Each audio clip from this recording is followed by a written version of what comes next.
All right, welcome everybody to the channel. So, Colorado Avalanche go up 3-0 in the best of 7 series in the Western Conference Finals against the Edmonton Oilers, winning Game 3, 4-2. Now, you gotta feel good as an Avalanche fan. Me personally, I was ecstatic after this win, knowing that we are one win away from the Stanley Cup Finals. But still, it's always the closeout games that are the toughest ones to win. So the Avalanche have a big challenge ahead of them, especially now without Nazem Kadri.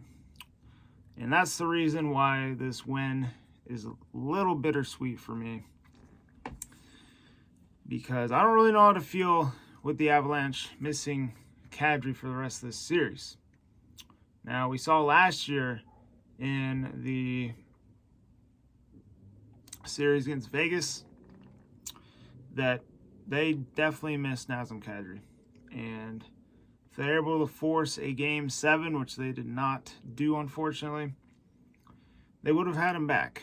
But they ended up falling in that series to the Vegas Knights 4-2.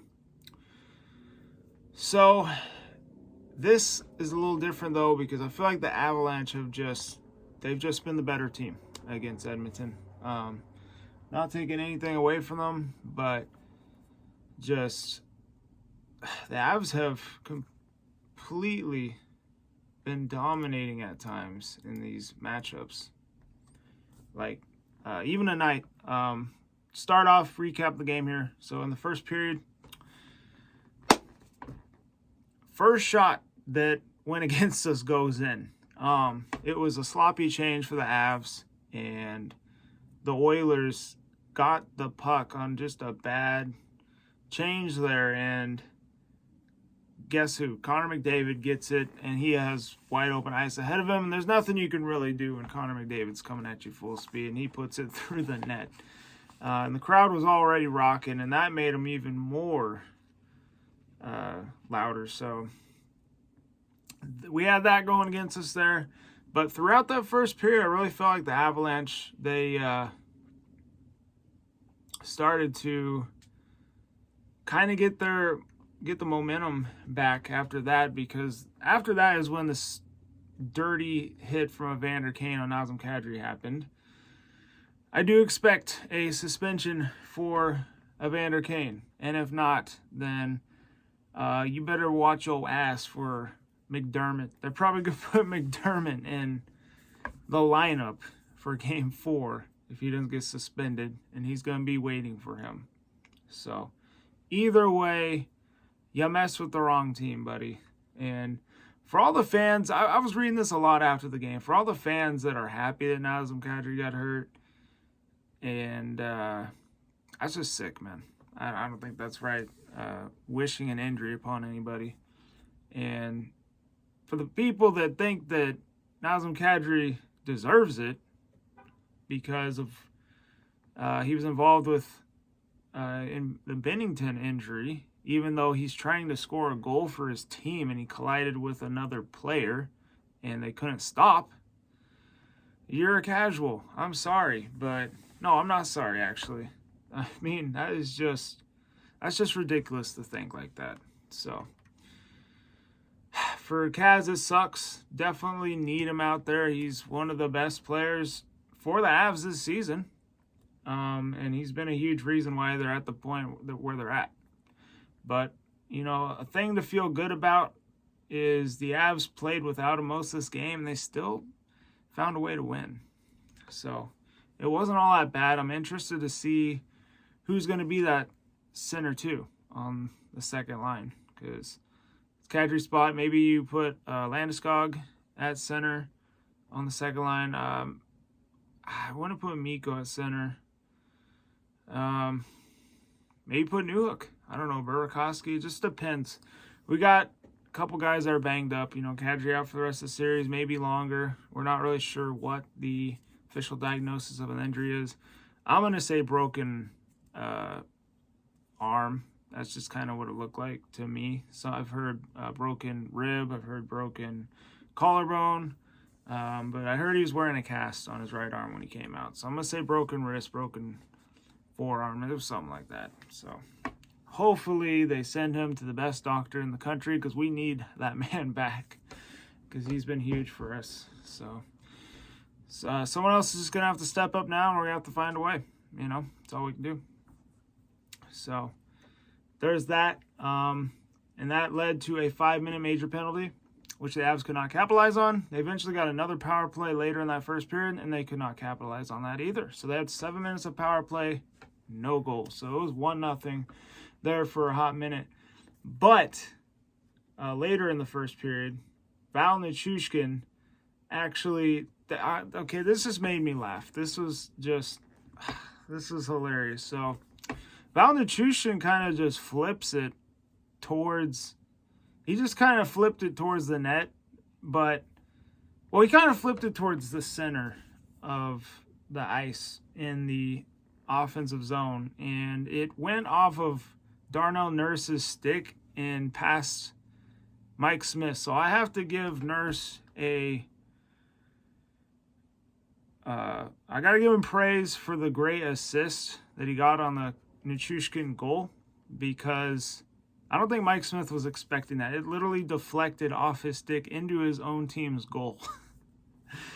And I knew right there that the Avs, they completely shifted the momentum. I mean, it stunned the crowd. And yeah, that's definitely what happened for the Avs. They shifted the momentum. They started getting more, they shifted it completely. When they were on the power plays, they were getting more shots on goal than the Oilers, and then just kind of carried. And then they got the goal, the equalizer, and then that's when it definitely flipped. Because Val Nichushkin got himself another goal in the second period. That was the only goal to be scored in the second period. Going on the third period here. Let's see. Oh, freaking man.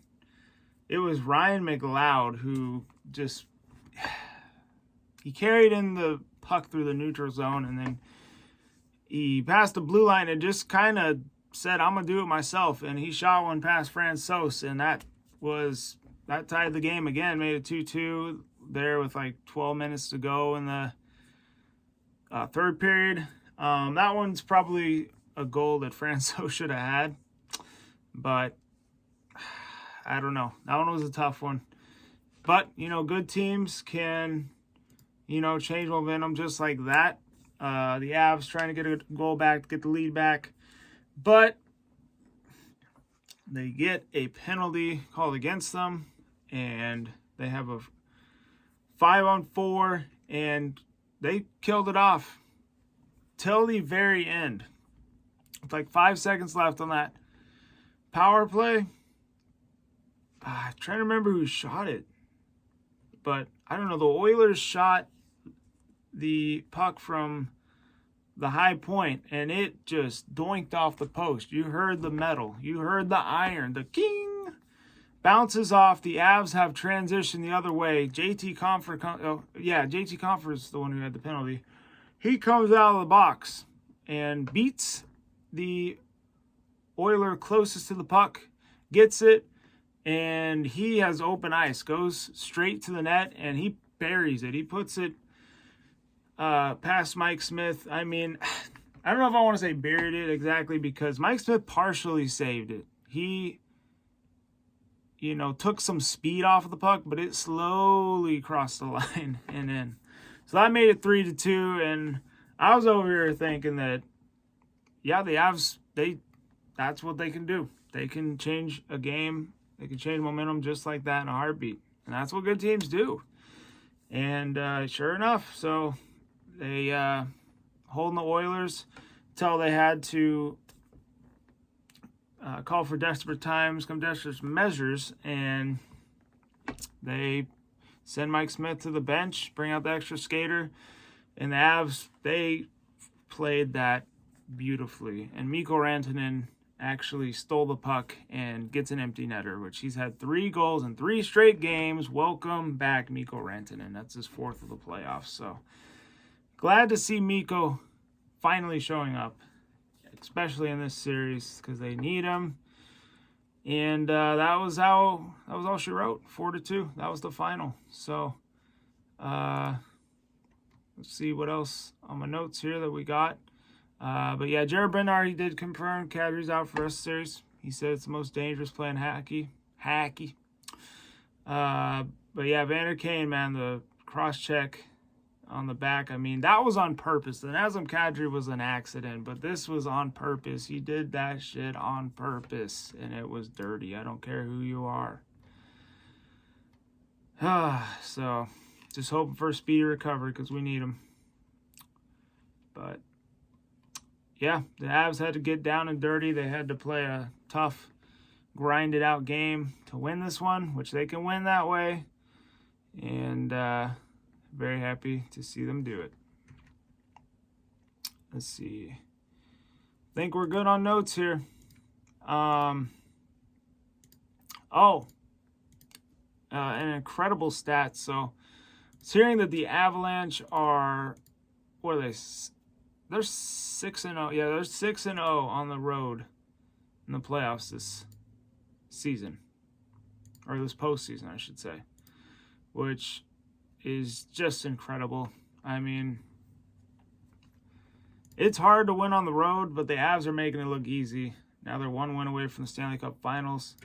I believe the last team to do this was back in the 90s to start out 6-0 on the road in the playoffs. I think it was maybe it wasn't the 90s. Maybe it was late 2000s, early 2000s. I think it was the LA Kings or something like that. I could be wrong. But, yeah, they've been awesome. So it's been a treat to watch for us Avs fans. But anyway, hope you all enjoyed the vid. I'm going to end it here. I think I covered everything, touched base on everything. So Game 4 Monday. We'll see if the Avs can close it out. But being up 3-0, they have 4 chances to close the series out. So very exciting stuff. Anyway, hope you all enjoyed. Hit the like button, subscribe if you're new. And that, stay safe, be good. Go Avs. See you on the next one.